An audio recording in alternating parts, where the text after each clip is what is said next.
Video की starting में मैं आपको एक बात बताता हूँ कि मुझे ना लास्ट ईयर तक ओवर थिंकिंग की बहुत बड़ी प्रॉब्लम थी और मुझे ना हर चीज़ को मैं बहुत ही ज़्यादा ओवर थिंकिंग करता था हर चीज़ के बारे में और उसको ओवर एनालाइज करता था और इससे मुझे बहुत ही सीरियस ओवर थिंकिंग की प्रॉब्लम हो गई थी।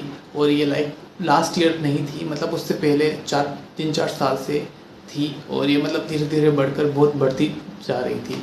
तब मुझे किसी एक फ्रेंड ने सजेस्ट किया था कि तुम जर्नलिंग स्टार्ट कर दो जब भी तुम्हें ओवर थिंकिंग होती है। उस समय उसने मुझे बस ऐसे ही रेंडमली ये बात बोली थी कि मैंने देखा है लोगों को जो जिनको ओवर थिंकिंग होती है वो जर्नलिंग करते हैं, तो तुम भी स्टार्ट क्यों नहीं कर देते। और तभी मैंने भी जर्नलिंग स्टार्ट की थी।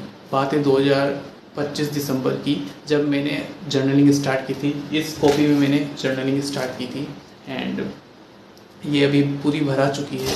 इस वजह से मुझे लगा इस पर वीडियो बनाना चाहिए। And the point is that कि लास्ट ईयर मैंने दिसंबर में इसको स्टार्ट किया था, तो अभी तो पूरा 1 साल भी नहीं हुआ है।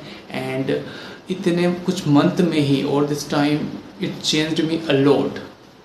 क्योंकि ऐसा नहीं कि मैंने हर रोज़ जर्नलिंग की है, पर लाइक मैं वीक में 3-4 दिन तो मैं करता ही हूँ और कभी कभी इनकन्सिस्टेंसी भी आती है and it's totally fine. But मैंने ओवर द टाइम इसको किया, कभी छोड़ा नहीं है। कभी कभी 10-15 दिन की गैप भी हुई, पर मैं फिर वापस लौट के आ जाता था और फिर से जर्नलिंग स्टार्ट कर देता था और ये काफ़ी ज़्यादा हेल्पफुल रही मेरी इस जर्नी में। तो इससे एक चीज़ तो ये कि मेरी जो ओवर थिंकिंग की हैबिट है वो धीरे धीरे करके काफ़ी हद तक ख़त्म हो चुकी है इस वक्त पर। जब भी मुझे ओवर थिंकिंग होती थी मैं लिखना स्टार्ट कर देता था। जो भी मेरे दिमाग में उस समय चल रहा होता था मैं उसे बस लिखता रहता था। जो भी क्वेश्चंस आते थे, जो डाउट आते थे और जो मैं अपने हिसाब से आंसर्स देता था, उन सबको मैं जर्नलिंग में लिखने लग जाता था।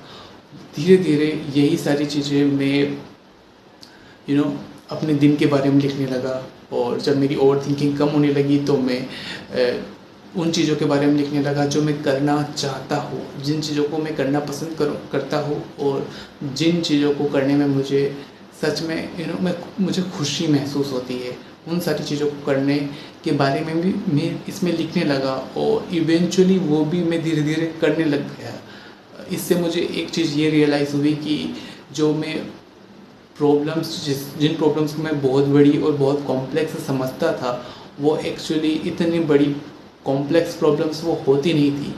वो सिर्फ यहाँ पर मैं उन्हें कॉम्प्लेक्स बना लेता था, जबकि उनमें अगर कुछ भी ज़रूरत थी तो वो थी एक्शन लेने की।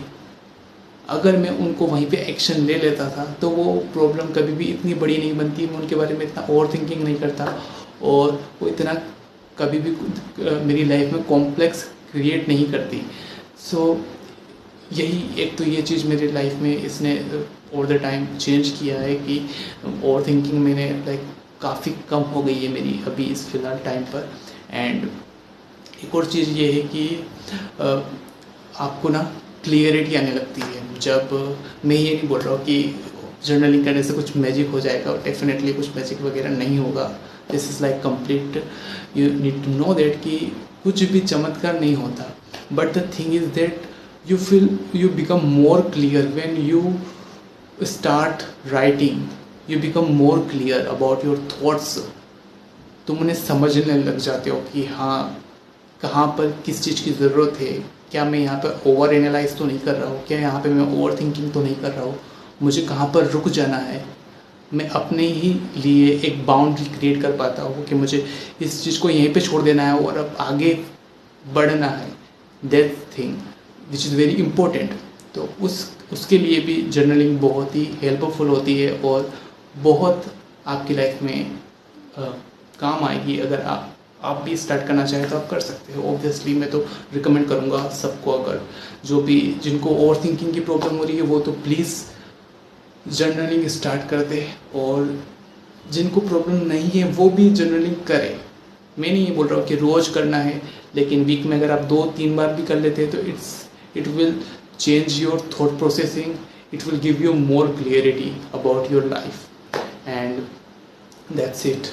I think मैंने कुछ ज़्यादा बोल दिया, but okay, bye.